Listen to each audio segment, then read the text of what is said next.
What it do, world? You know what time it is. It's another edition of Cranked Out Conversations with your boy, Hollywood Mike T.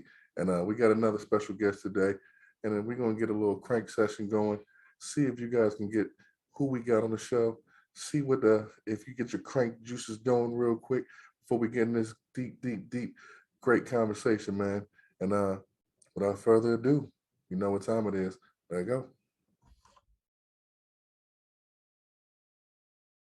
You are now tuned into Cranked Out Conversations, hosted by Hollywood Mike T. Mike T.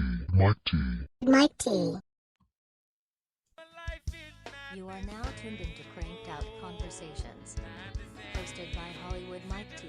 Mike T.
You are now tuned into Cranked Out Conversations, hosted by Hollywood Mike T. Mike T. Yo, what it do, people? It's your boy Hollywood Mike T, and I'm here in the Cranked Out Conversations with my special guest, man. He wear many hats. As you can see, he was just cranking, you know what I'm saying? I always tell him, you know what I'm saying, he's one of the go to this thing. He's one of the legends of this thing. He don't think so, but he on the show. So I don't know what else to say, but this is my man. I've known him for a long time. We've gone up and down, but it's been more up than it's been down. So it's great to have him on the show. My man Dre the Shooter. Whatever you want to be referred to on the show today.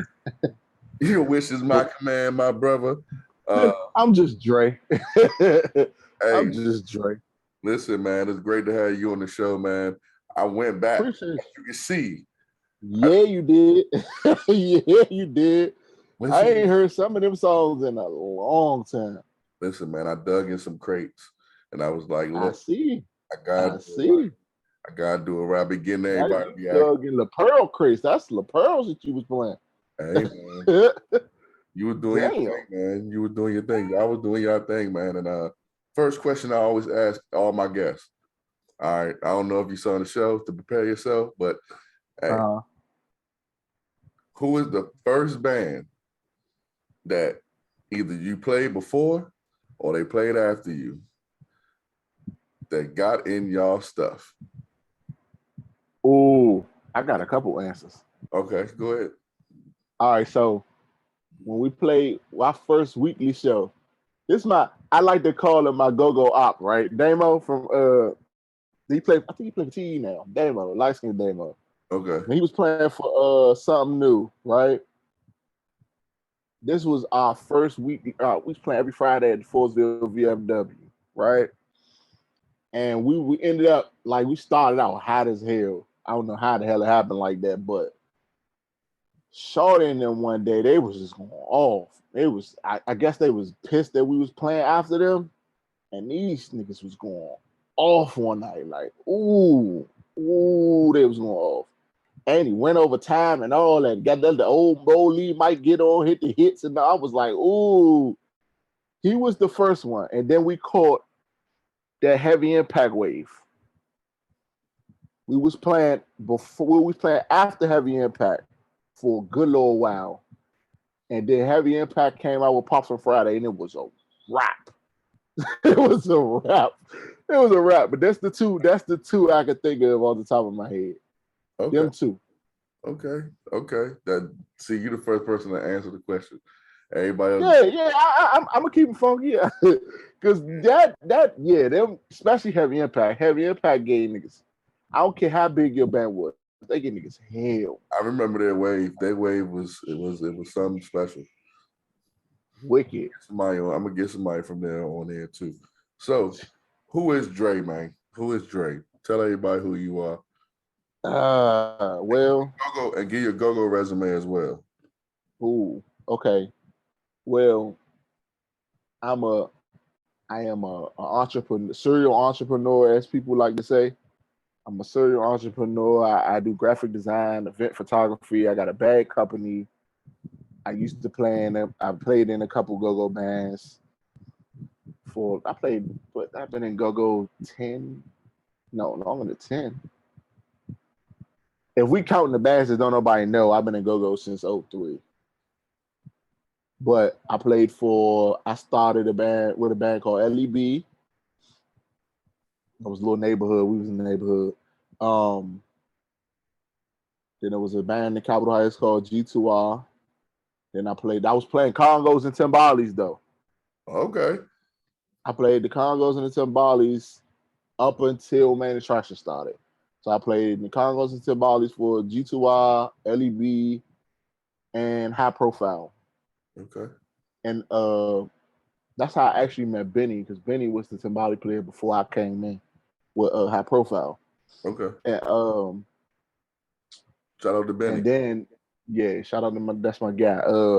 After that, we did the switch with the Main Attraction thing, and then the manager, he was the drummer. Shout out to my dog Dre. He was the drummer, and he was like, man, who should lead? And we want to change the name of the band. And I was like, I'll lead. But after that, that was it. That was 07. 07. December 26th of 07. I'll ask me how I remember that date. But it was December 26th of 07. And after that, it was Main Attraction for 10 years, and then I played for Ambition for a year. Okay. Okay. We're gonna get to that. We're gonna get to the those bands. So what made you fall in love with Gogo? Oh, that's a good question. I've been around Gogo since I was like 6. My cousin used to talk to somebody play for Air Raid back in the day. We used to be out Southeast Stat Tours at the little block parties. Don't know what the hell I'm listening to, just there. But it was just around. Like it was always around. You know what I'm saying? It was always around. And then when I got old enough, it kept me out the street. The C Pleasant ain't dead. C Pleasant back then was wild. Right. So that kept me in the club, and it was like, you know what I'm saying? Then I stopped playing in the band, and it was like, all right. So now this will keep me straight. We're gonna stay straight off the go-go. So that's how it just was like a part of my life. Okay. Always. Okay. So you say you started with a couple bands that, not too much known, and you started off with congos and timbales. Like, how'd you get into congos and timbales? Like, I never knew that. Like, I always find something new. Find something out new. This is dope. How did well, I actually started out because I started out playing in a church. Started out playing the organ. Wasn't good at it. I started playing the drums, and I was like, that's decent. And it was like, all right. The toms on the drums, I used to just mess with the tom. I was like, somebody, I think it was a little studio I think it was like 2 blocks away from my house. And niggas robbed the nigga or something. I don't remember how it went, but it was equipment everywhere. And somehow somebody gave me some timbales. I don't know. Allegedly. Allegedly. Listen, I started out with some rototoms in the basement just playing, and then I ended up with some timbales.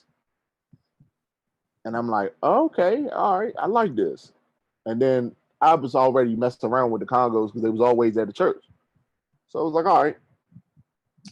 And then we started doing it, and then niggas started calling me. Like, the neighborhood, friends like, hey, we about to start a band. Everybody was doing it back there. Like, yeah, we about to start a band. I'm like, all right, cool. Well, you know how I play that from the church. That. So that's how I started. Okay. But the mic situation was just random. I got you. We're gonna get into that as well. Yeah, So yeah. changing things up a little bit. Do Right. you cook? Or you Of course I could. Of cook? course I do. What do you like to Of cook? course I do. Like, Let's see. My go-to now is lamb and asparagus because I'm trying to lose weight and I lost 30 pounds, so I'm trying to keep it light. Lamb and asparagus, and sometimes potatoes. You know what I'm saying? Something light. okay. But my go-to now is chicken. I learned how to make the chicken thighs like Panda Express. So I got my little kick going on in here. So every once a week I cook my chicken. You know what I'm saying? My little chicken keep me together. Okay. Okay. All right. So let me ask you whatever hobbies you got outside of working. Because I know you'd always be doing work. Oh my god. Oh, hobbies. I'll be into sports a little bit. A little bit. I don't play no more, so I mean I just like to watch. And I be like fake following wrestling and stuff like that. But you know what I'm saying? I was about Other that. than that, I just be following little stuff. I be fake following wrestling a little bit. What's your But sports and wrestling. okay? What's your sports teams? Tampa Bay football. I knew that. And I don't follow a basketball team. I follow players. Of course, I follow both of them. I follow Melo and I follow KD. Okay. Okay. That's cool. That's by default. That's by default. What other music do you listen to? Oh my God. Everything. All right. My playlist crazy. Okay. I was about to ask you if you had My playlist. 5 songs you could put in your playlist, what would you put? Non-Gogo.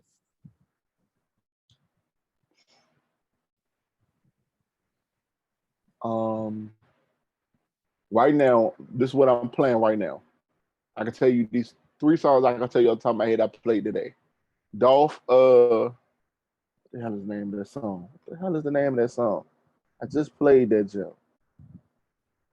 What's the name of that song? I can tell you right now. It was a Dolph joint. What's the name of that joint? I've been listening to Raw Wave. Raw Wave. What's the name? Let me get you the name of it. I'm gonna get you the name of it. I was listening to Kendrick Lamar, The Hot Power 5, Navajo by Masego, Street Runner by Raw Wave, Okay. Lucky by Her, and Wait for You by Future. That's my 5 I listened to today. Okay. Okay. All right. So we go different places with the list. We Okay. go different places with the list. Yeah. I mean, yeah, that's everything. Like you said, you listen to everything. That is pretty much everything for real. Yeah, All right. yeah. What's your go-to pair of shoes?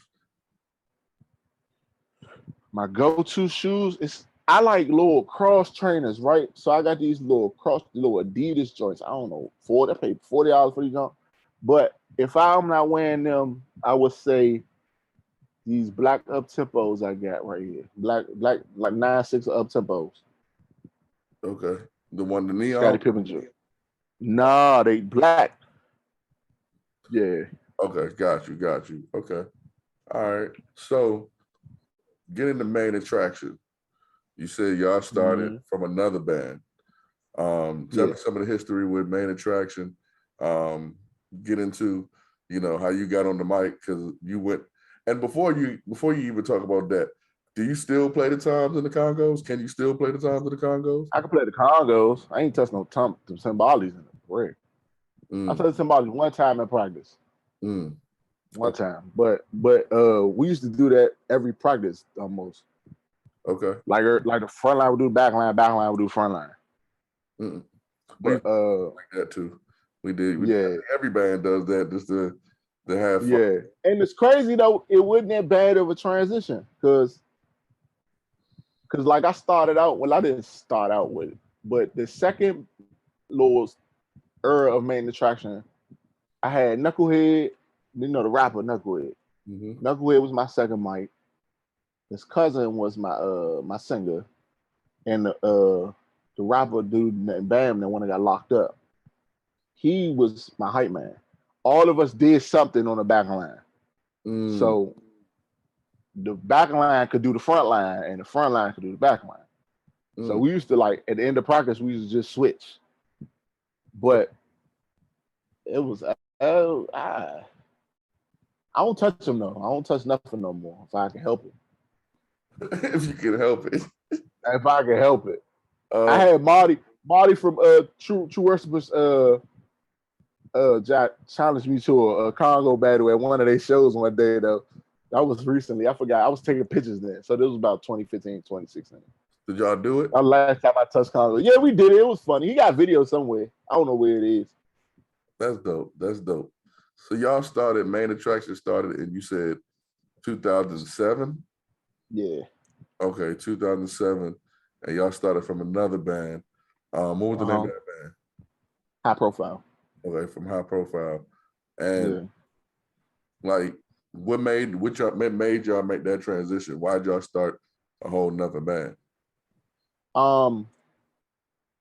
The drummer was the manager too, but the dude that was the lead talker for, because they was like playing, there was a Congo band. We wasn't playing no bounce beats. That wasn't really no bounce beats, like real bounce beats back then.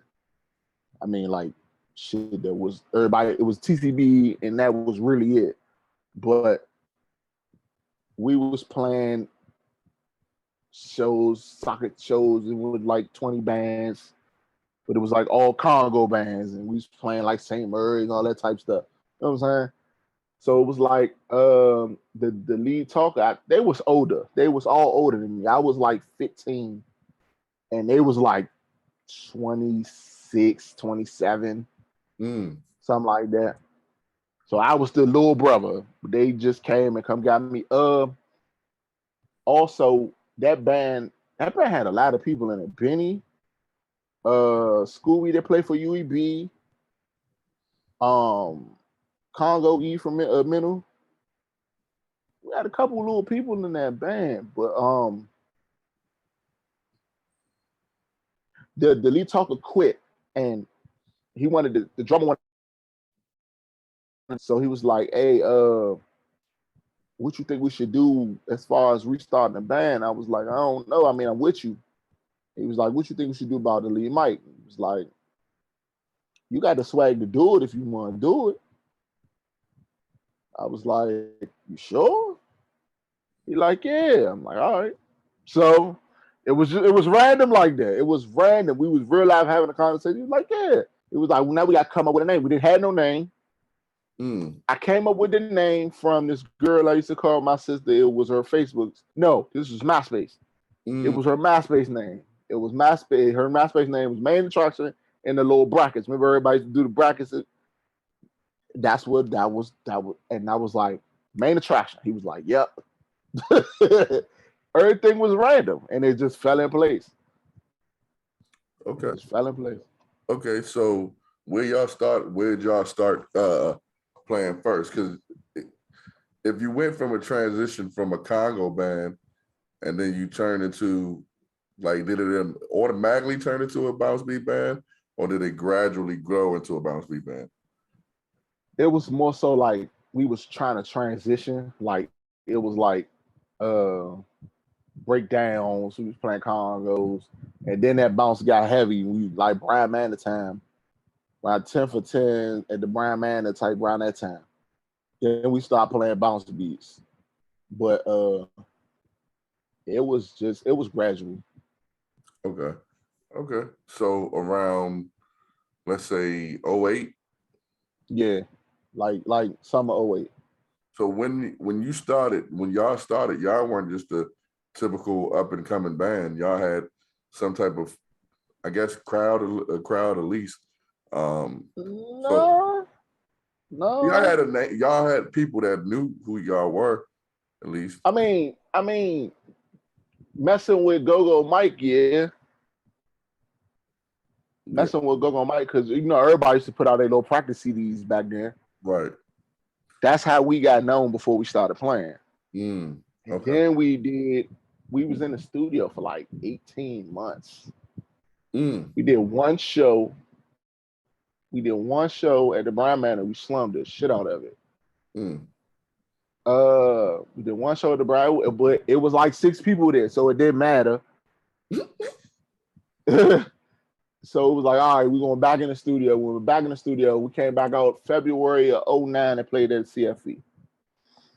Okay. Gucci Band, I never forget it. Gucci Bandana Video Jam. Okay. All right. So from 2009 to, I want to say 2012-ish, 2013-ish, y'all kind of had y'all had a nice run. Little run. Yeah, cool little run. Nah, it got wild. It got wild like 2010 though. Okay, so 2010, let's say 2010. 2010 it got wild. When we played at the La Pearl the first time, after that it was a wrap. Okay, talk more about that. I mean, tell me some experiences from that time period that like memorable time periods and things of that nature from the 2010 to like 2000. I'm gonna say 2015. Going to them schools, that shit was crazy. Out of town? Going in and out when you had to go promote, like you had to hand promote and all that. I don't miss that. I don't. Let me flip the gear. When did you think? Let me ask you this: when do you think that stopped? That because I don't think it stopped, but yeah. When do you think that kind of changed? What year do you think that changed? Where a lot of the promotion went straight to the internet? I can tell you exactly when it changed. Whenever the hell Mikey got a hold of XIB. So around 2009-ish? 10. That's when it switched from you outside, snow, rain, to we gonna do this on Facebook. You know what I'm saying? That's when it switched to me. That's when I noticed it. Okay. So you came up in that era then? Yeah. Okay. Buddy Rob, all them. What your era stands out because to me, I think like I never would say Gogo's dying because I don't think, right. But I do think that like y'all were like the last of the young bands. Yeah. Along with like Rob, High Quality, Squad, them. Like Ambition is a new band, sort of, but not really a band for real. Yeah. Fraction is a new band, but not really a new band for real. You know, right. That era was unique. And I think that a lot of y'all from that era, that's why I give you your props. When I be telling you and you be like, nah, man, I ain't do nothing. I'm like, bruh, ain't nothing, man. Y'all the last Mohicans for real. That's true though. That's true. Yeah, I mean, you gotta take, like I be telling Rob, you gotta take the greatness that you presented to the world and just appreciate it, man. You gotta appreciate it and know that you did some great stuff. People be trying to boost my head all the time, talk about Mike T, don't forget who you are, and I'm like, bro, I don't be trying to be. I don't be trying to be him. Be modest. Yeah, I be trying to be, you know what I'm saying, Michael Turner, but people. Right. But for you, I know you got like popular in 2 different lanes. Cause you started doing the camera, y'all still was playing, right? Yep. All right. 2015. That's what I thought. That's what I definitely thought that y'all was still playing. So when you moved into that lane, that was a different side of Gogo. Tell me about that. Like, how was the transition? Well, not even transition. How did you get started into it? So I had went to college for graphic design in 2014. And I was taking a class on photography. I wasn't really paying attention to it. But one day I just so happened to look in the back of the club and I'm like, damn, ain't no picture booth in here. And I was like, niggas don't do picture booths no more? It was like the main attraction thing. I was like, all right, I got a camera, I got a backdrop. I might not want that backdrop. I could go find a backdrop. My man do pictures. James take pictures. James, how much you want for a backdrop? Give me 50. Boom. Now I'm in the back of the club. So now I'm getting off stage, going to the back of the club. You know what I'm saying? It was almost seamless for real because it was unintentional. You know what I'm saying? Like it was just pure. Like it just happened on its own.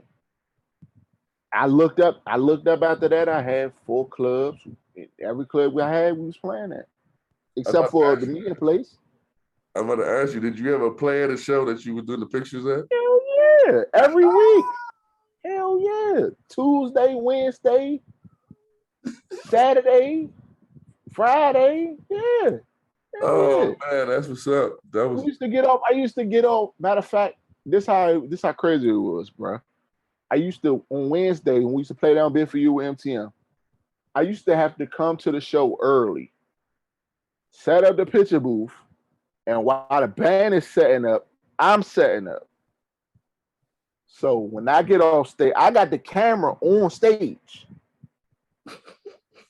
I got the camera on stage. And as soon as at the end of my set, I would say, the picture booth's now open. Because I'm the cameraman. Right. You know what I'm saying? Right. It was, and it helped though. It did help. It helped a lot for real. Because they was like, damn, y'all cranking like, oh, you about to go take pictures? So did it help get booked more? Did it help? Did it even out? I mean, did it get in the way at any point? Almost. Well, kinda. I would say kinda because of the business. Like niggas was trying to take advantage of the business. They were trying to do it right. They was like, hey, well, you could do this and you could take that money and pay your sound. And I'm like, nah, that's 2 different entities. Like you can't cross my money. Like you can't do that. Right.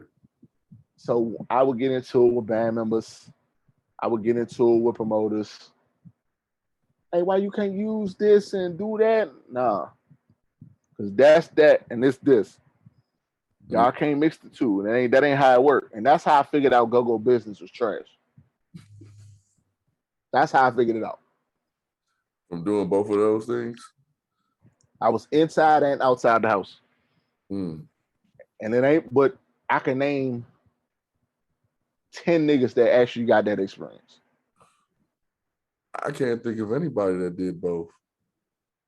What you gotta think about it, like Dusty.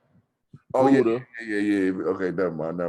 I like that, like you know what I'm saying, like Dusty, Buddha. There's a couple other niggas, but them, like, I went into a meeting one day. I think Sibo and them had Bouncy Radio had a meeting one day, and I walked in the meeting like, man, I was mad, and I was like, man, why y'all ain't tell me the business of Gogo trash like this? And it was like, nigga, you walked into that on your own. That's why we don't do picture booths. I'm like, oh, okay, now I figured. But it took for me to open that door to understand that other door is trash. I'm like, all right. But I'm confused with the picture booth. Ain't it like you renting a space? Basically. All right. But it depends though. It's not like, see, I had certain like Bid for You, I was going through MTM. I wasn't going through the club. But when I was at Uniontown and the meeting place, I was going through Black House. Uniontown, I was working for the club. So that's different. That's like renting a space. So at the end of the night, I would see the owner rather than seeing the promoter. And the business will be okay with the owner? Right. Got you. That's their business. If they book me, that's their business. I don't got nothing to do with what they deal with at the end of the night. Got you. And if you were doing it in the club with the band or a promoter, if the promoter don't make enough money, but you come off the police Right. still want some of your got You're you. gonna want some of that. Yeah. That's how I knew. I was like, oh, y'all really ain't making no money like y'all say y'all are. I figured it out. Because I will realize get on stage and be like, all right, we played, you covering sound, cool. I'm gonna go ahead and go about my business. And then I get to the back of the club at the end of the night and the nigga like, hey, how much you make? Because I need to cover these bills. So you ain't making no money tonight. Okay, got it. Got it. I figured it out. That's when I knew. That's when I started to, but that's when I got into it. Like, that's when I started getting into it with the managers. When I had a manager for Main Attraction. Me and him used to get into it all the time because I was like, dog, I actually know what's happening. Right. They're calling us. We need to throw our weight around. Mm. And they was like, let's play. And I'm like, but money though. Yeah. I mean, it's the business side is really kind of It's crazy. I never knew though. I didn't know until I started taking pictures. I used to tell y'all. Hey, bro, I was just young and dumb back then though. They threw me Main Attraction at because the drummer, the manager, he hurt his leg. And then my second drummer came in, the one that was playing that song where he was rolling, DJ. He played for Perfection now. Okay. He came in when the drummer hurt his leg. He started managing. Then he was like, man, this shit's stressful. You got it, Dre. I was like, okay. Don't know nothing about the business. I'm just doing it. Oh, we played sound $60? Okay, cool. We playing. We was just playing. Right. If I'd have known what I know now, back then, I'd still be playing because niggas be paid, everybody be happy. Yeah, the business side of it makes people kind of it sours a lot of people when it comes to Gogo. Yeah. But the thing about it is, what I don't think people understand is Gogo is so similar. Well, it ain't similar. Same thing as the rap business for real. Same thing in all the industries, you know. It's crooked stuff behind closed door that happen. Unfortunately, with Gogo, it's just we're here, so it's magnified for us. But you know, Right. Yeah, it is what it is. It sucks, man. But so with your graphic designing, let me see where I want to go with that. Like, you said you went to school for it. Did you like it? Was this something that you wanted to do, or was something like a passion, or something that you just knew that you had to learn a skill? Nah, I had a little job, and it was making me money. I had a little apartment. I was cool, and it was like, all right. Then it got to the point when I'm like, nah, I can't do this all my life. But I had moved to Charlotte in like 06, 05, 06, that school year. And I moved there and I took a class while I was down there for web design. And when you take the web design, they teach you graphic design so you can learn how to design your pages. And I was like, oh, all right. And I was like, nah, web design, I can't. I'd be bored with that. It's money, but I'd be bored with that. Right. I was like, let me see what's up with the graphic design. Like, you know what I'm saying? That's cool. And then I started, and then I was like, I'm gonna go to school for the graphic design. And then it was like, all right. And then I got fired the day I got accepted into college. That's how it work, man. That's how it was works. like, oh, okay. I was like, all right, well, that sounds like divine intervention to me. Sound like divine intervention to me. Okay. And when you went to school, like, were you automatically good at it, or it was something you had to read? Oh no, I was trash. I was trash, bro. I was big trash. I was big trash. I am not gonna lie to you. Why? Because you didn't apply yourself, or just because? I ain't know. I ain't know nothing about it. so I was learning, like I was learning, but then I had little dudes that was really into it. You know what I'm saying? That was in my class that was really into it. So they was like teaching me little stuff. And then one little dude I was work in the class with had got hot and started doing covers for like Gucci while he was locked up. Mm. So it was like, oh, okay, I need to lock in with you so I can learn this. And I learned it, and it was like, all right. And I started getting the hang of it. And then people were like, hey, Dre, don't you do this? And I was like, yeah, but I'm gonna charge you for it. And they don't bring that Gogo over there. No. I was about to ask you, like when you got good at it? Of course, I'm pretty sure you try to incorporate Gogo into your funding. Like, how was that transition at first, or just It like, again, it was seamless because it was just like, all right, I would post something on Facebook, like I would start doing stuff, and I would post it, and somebody asked like, hey, you do that? Let me get that, and I would sit because couldn't even get back home from school half the time. I was using a library until I could buy a MacBook. Mm.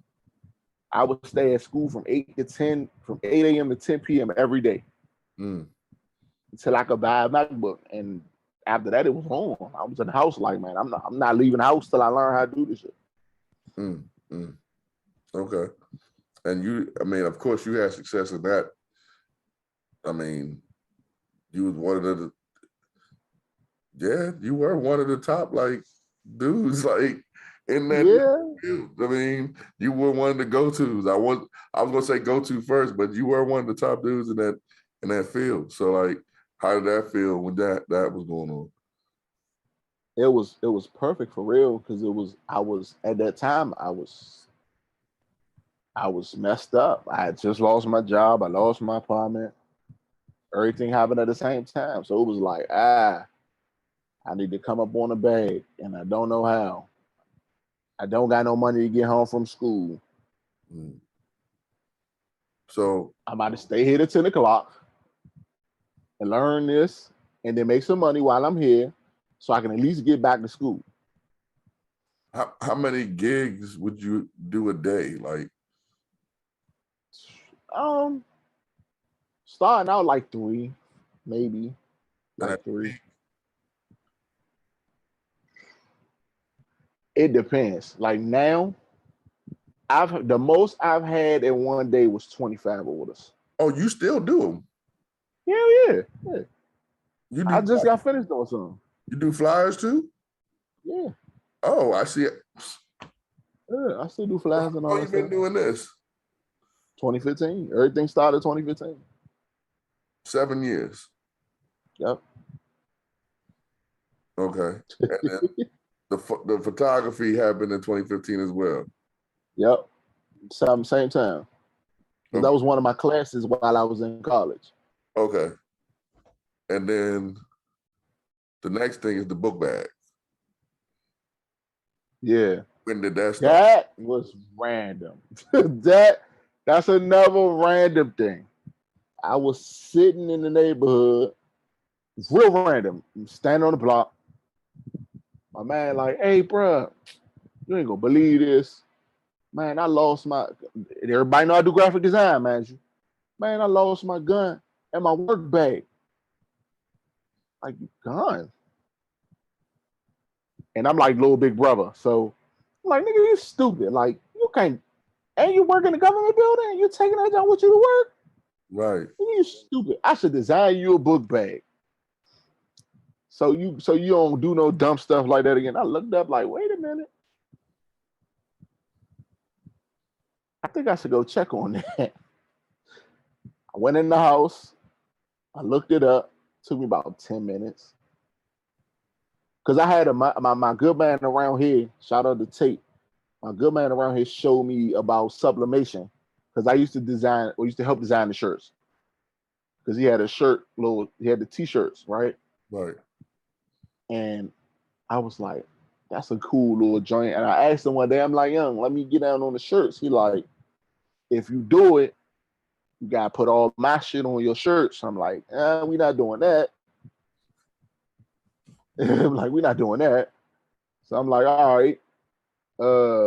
I left it alone. And then when I said that conversation about me doing the shirts with him was like, oh, is that a thing? Let me go in the house and check on that.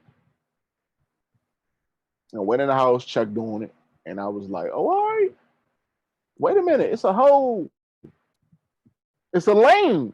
A whole nother little lane that ain't nobody doing. Everybody doing clothes. I'm like, oh, all right. I designed one.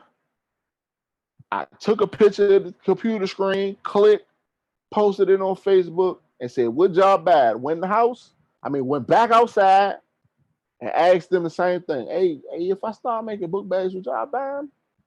Everybody like, hell yeah, we'll buy them, hell yeah. I went back in the house. I had 5 people try and order that day. Damn. I was like, oh. And I'm like, I don't know what to charge. I paid this for mine. What about this price? And they was like, yeah. You can put anything on it? I was like, yeah. It was like, yeah, take it. I'm like, yo. Hold on, we might got something right here. Hold up. We might got something right here. Okay. So for those that don't know, what's the turnaround time for your book bags? Since the pandemic, it's been a mess. But I try to have your bag produced, shipped, and to you within 2 to 3 weeks. Okay, that's before the pandemic. Before the pandemic, it was 7 to 10 days. Hey, I mean, a lot of stuff with the world changed. So people out there that's watching this, I called the man one of the GOATs earlier, right? And he every time on Facebook, oh no, Mike T. Nah, Hold not me. on, let me finish. Nah, all right. Because I'm about to end the show because you be lying. Listen. I'm interviewing somebody right now that played the Congos and Timbales and seamlessly made his way into one of the top names as a lead mic. Then the man says, you know what? Mans can't have enough money. Let me get a picture booth. Killed it in that. Said, mans can't have enough money. Started doing flyers. Killed it in that. Now the man do book bags and is killing in that. How the hell he gonna tell me he not a go? Listen, man, I ain't screaming loud enough. Nah, man, listen, dog. Like I'm trying to be in Walmart. That's the goal. Then you can say I'm a GOAT. I mean, listen, bro. I look at things a lot different. Yeah. As you see, I'm doing 613. We do everything independently. Right. So I don't measure success about the big stuff. I'm proud of you like a mug. I'm not in the interview yet, but I'm proud of you because, man, I mean, like some of the stuff I knew, everything pretty much I knew except the Tabales and how Main Attraction started. But when you think about it, like it just randomly comes to you. Like it just randomly just comes to you and you're just like, you know what, man, I want to do this. I want to do this. And that's dope. Like that's dope that you had that mindset that you just go get it. You know what I'm saying? Like get the bag, but the fact that you just have the gumption to just go ahead and do it, like that's dope, man. Like, did you get a lot of success from that with Gogo too, with the bags? Or just at first, yeah. At first, the first 20 orders I think was like Gogo people. Okay. The first 10, I won't say 20. I say between 10 and 20. It was like Gogo people. Okay. And then after that, it just expanded. Yeah, it's because once in this area, if one person catch it, then everybody, you know what I'm saying? Like it's like, oh wait a minute. Dre do that. Drake, why y'all ain't holler? Then you good. But it take a while. If it ain't that, then you got really put your foot down and you got work. It's weird though. It's weird, but you gotta the go-go helped it a little bit. It helped a little bit. So with the bags, what is the one order that surprised you? Like, what was the one order that was like, maybe it could be to somebody or the amount of bags, either one. TCB. TCB? Yeah, they hold bad boy bags. I'm not just talking about Gogo. Oh, well, I mean, that was the biggest order. Okay, what was in the one one that day. surprised you the most? Like, who was somebody that brought one that you was like, wow, I didn't even know it was that big? When the dude hit me up about the store, Asian, the dude that got the candy store, the exclusive candy store in Georgetown. Okay. He hit me up on Twitter, and then it was that, and then DJ Academics from 95.5. Okay. When I did the radio interview on 95.5. You and he was like 95.5? Yeah, I did a radio Man, I did a radio interview with 95.5. Man's trying to tell me that he not important out here. I'm like, hey man, I'm small town, man. Hey man, listen, I'm small town compared to you. You're 95.5. I'm trying to build my own. I'm trying to build my own. You on 95.5 out here. That's what's up. That's what's up, bro. So we're getting back to Gogo and what I see y'all, a lot of y'all be active on social media, mainly Facebook. Y'all say a lot of things. Yeah. I don't engage in that no more. I kind of know my I just be sitting back watching. What impact do you think that social media played on Gogo? It's like a love-hate relationship, right? I say that because in certain ways, if you do it right, you can make a lot of money from it. But if you choose to let the peanut gallery into your mess, then it's no ducking it. Like you just locked in and you just got everybody in your mess. You know what I'm saying? I'm not really the type to talk. I might go back and forth every once in a while, but I'm not the type to like, I'm not gonna put my business on Facebook. But it seemed like a lot of people messed up their money, putting their money on their business on Facebook. And it's like, y'all could have just did that doing another thing. I built all three businesses, well, 2 or 3. Asked the graphics and the bags from Facebook. So you can't tell me you can't make no money, especially from Gogo. Because I started 2 bits. I had a new car messing with Gogo. Yeah. You know what I'm saying? Like, y'all, like, it don't add up. It don't add up. A lot of people just be like, man, ain't no money in Gogo. It ain't no money for you in Gogo. Right. You just gotta know how to work your mojo when you get the rock, you gotta go. That's it. Yeah, I mean, that's true. I think that I don't like to say gift and a curse. I like to say that Gogo has benefited from social media in both ways, good and bad. But I think that's the whole world. You know what I'm saying? Like, right. That's the whole damn world for real. Right.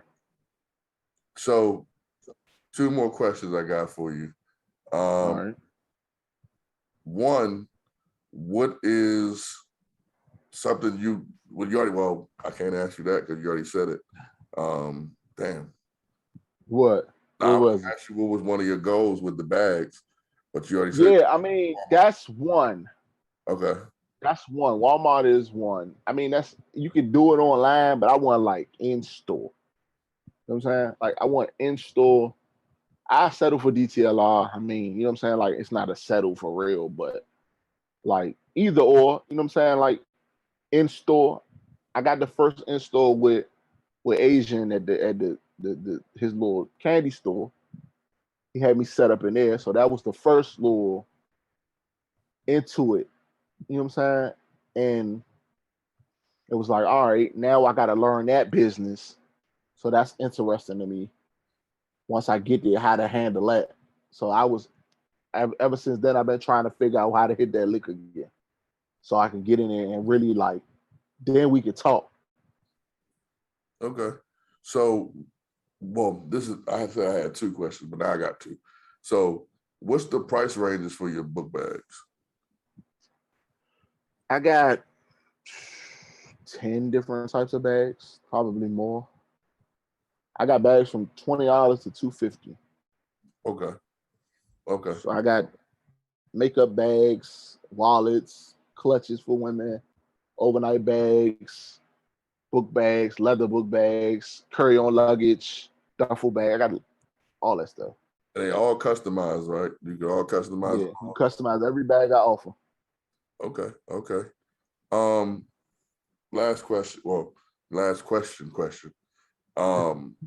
What do you think your impact overall has been with Gogo?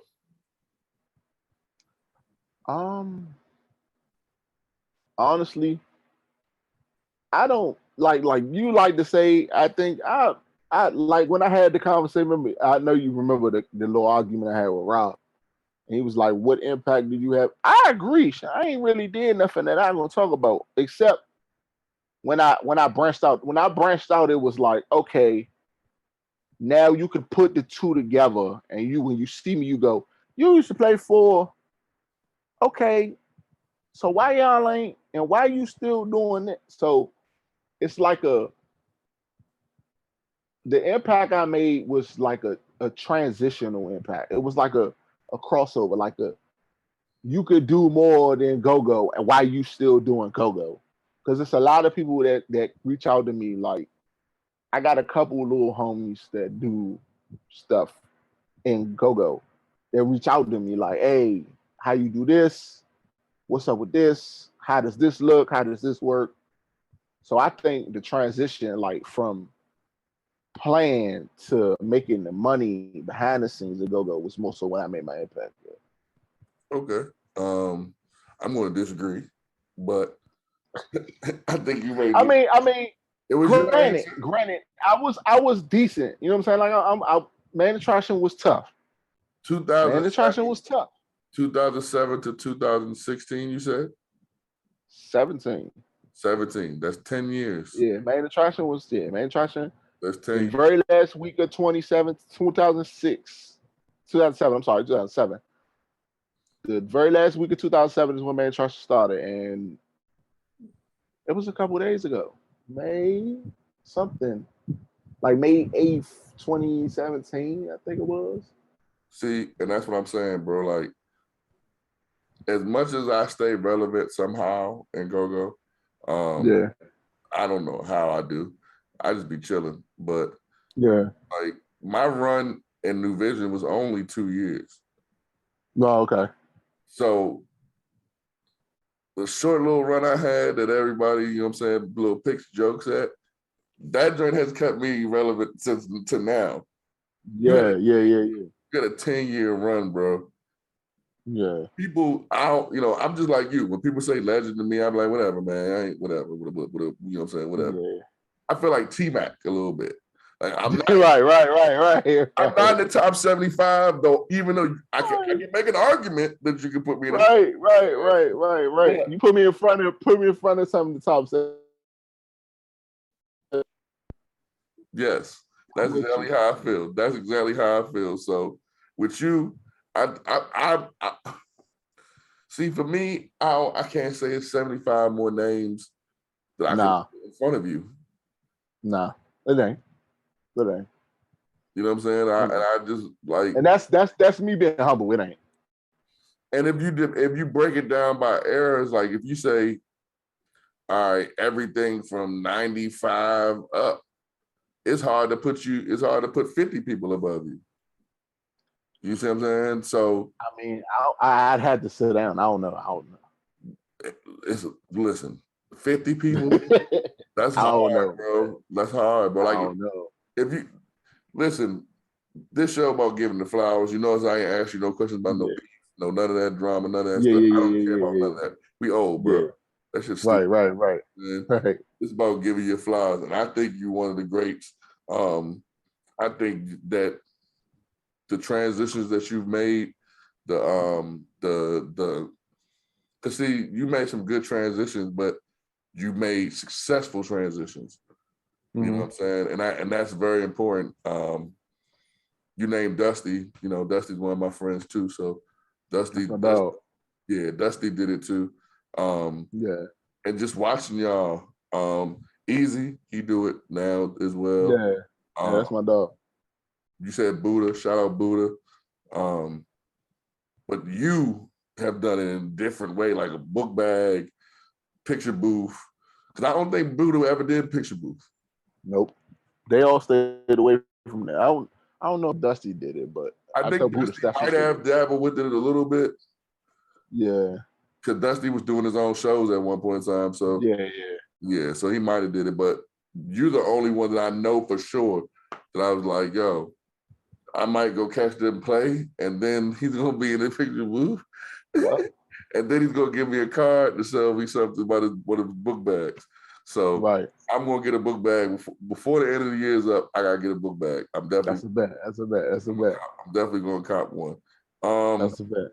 Oh, last two. Well, go ahead. One thing I wanted to ask you was, I'm doing my cookout this summer, right?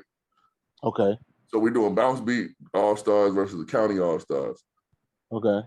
So we do. Long story short, we do the Turkey Bowl every year. We've been doing that. Turkey Bowl, right? Okay. So we're doing a summer event, and it just so happens my birthday weekend. So we're doing a basketball joint and a kickball joint. Right. I would like, if you can be available, July 16th, I'd like you to be an honorary captain for the Bounce Beat team. All right. So I gotta look that up. That's cutting close. I was supposed to be going to Philly one of them days, but I got you. I'll check on the date. Because I know you ain't playing. I know you ain't playing because I ain't playing. I washed up. I played in the Turkey Bowl. And I can do football because you get plays off. Basketball, I can't do it. I can't. Nah, I can't do basketball. I messed my ankle up. That's why I don't play basketball no more. My ankle's trashed. Yeah, but you know what I'm saying? I got the Bounce Beat team is pretty good, man. I'm announcing one of these. I ain't fill out the whole team, but yeah, man, I want you to be there in some capacity. You ain't got to work that day. That's a bet. It's your day off. You ain't got to work. If you want to sell some book bags, and as long as you got your own table, you can bring your own table. I don't care. You know what I'm saying? That's a bet. Hey, I don't want nothing. This ain't no Gogo bet. I don't want nothing. If you sell some book bags, right. $3,000. I don't want nothing. As long as my man get to, you know what I'm saying, do his thing, yeah, man. I'm just that's a bet to you, man. I think Life might be out there too. I think they might have a table out there. So like I told them, you know what I'm saying, like I just want my homies to be involved. You know what I'm saying? This shit is dope. Yeah. Last question though. If you had one person you could pick for me to interview, and you got to help me get them, who would it be?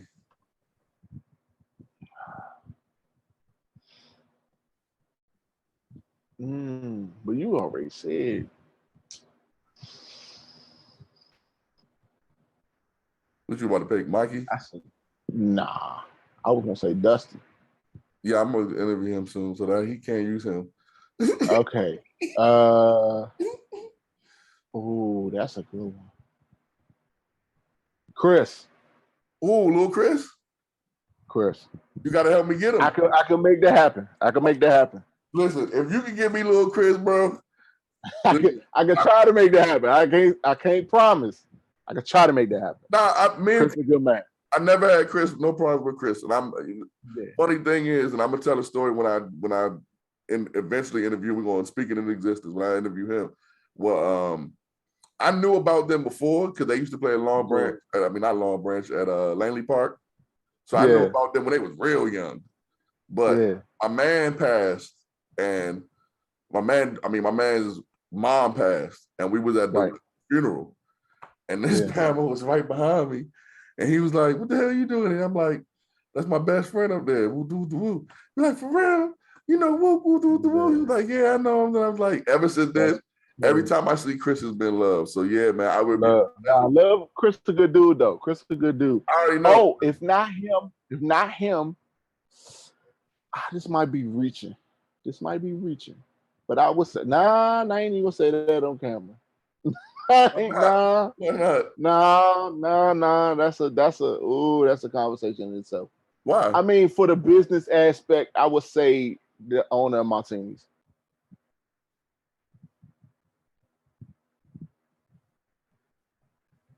I might could make that work. I don't know. He got his moments. Who was the one that you said that you couldn't do? That I couldn't do? No, who was the one that you said you're not gonna say it on air? It was him because I don't know, big bro, and loose cannons. What's the move, right? Yeah, but him. That's who I would say. Him, because if I'm showing you one side of the business, he could show you another. Yeah, he you know what I'm saying? Owner. Right, like you know what I'm saying. So that might be a good one, but them two. That's why I say Chris will bust a move. Well, you gotta help me get both of them, and I'm gonna check in with you on both of them. Because if I get both of them, because I did, I would love to interview Bust a Move. You know what I'm saying? You see how smooth we do things over here, man. Ain't no, and I love to get to know more about how Bust a Move got the club and all that. But man, y'all already know what time it is, man. This was my interview with the homie Dre the Shooter, Dre, whatever you want to call him. He got a racket back. I call him Dre the Legend. That's what his name should be. Okay, all right. Dre the Legend. That's what his name is going to be after this comes out. And y'all for viewing this, man. And you know what it is, man. We out to the next time. You are now tuned into Cranked Out Conversations, hosted by Hollywood Mike T. Mike T.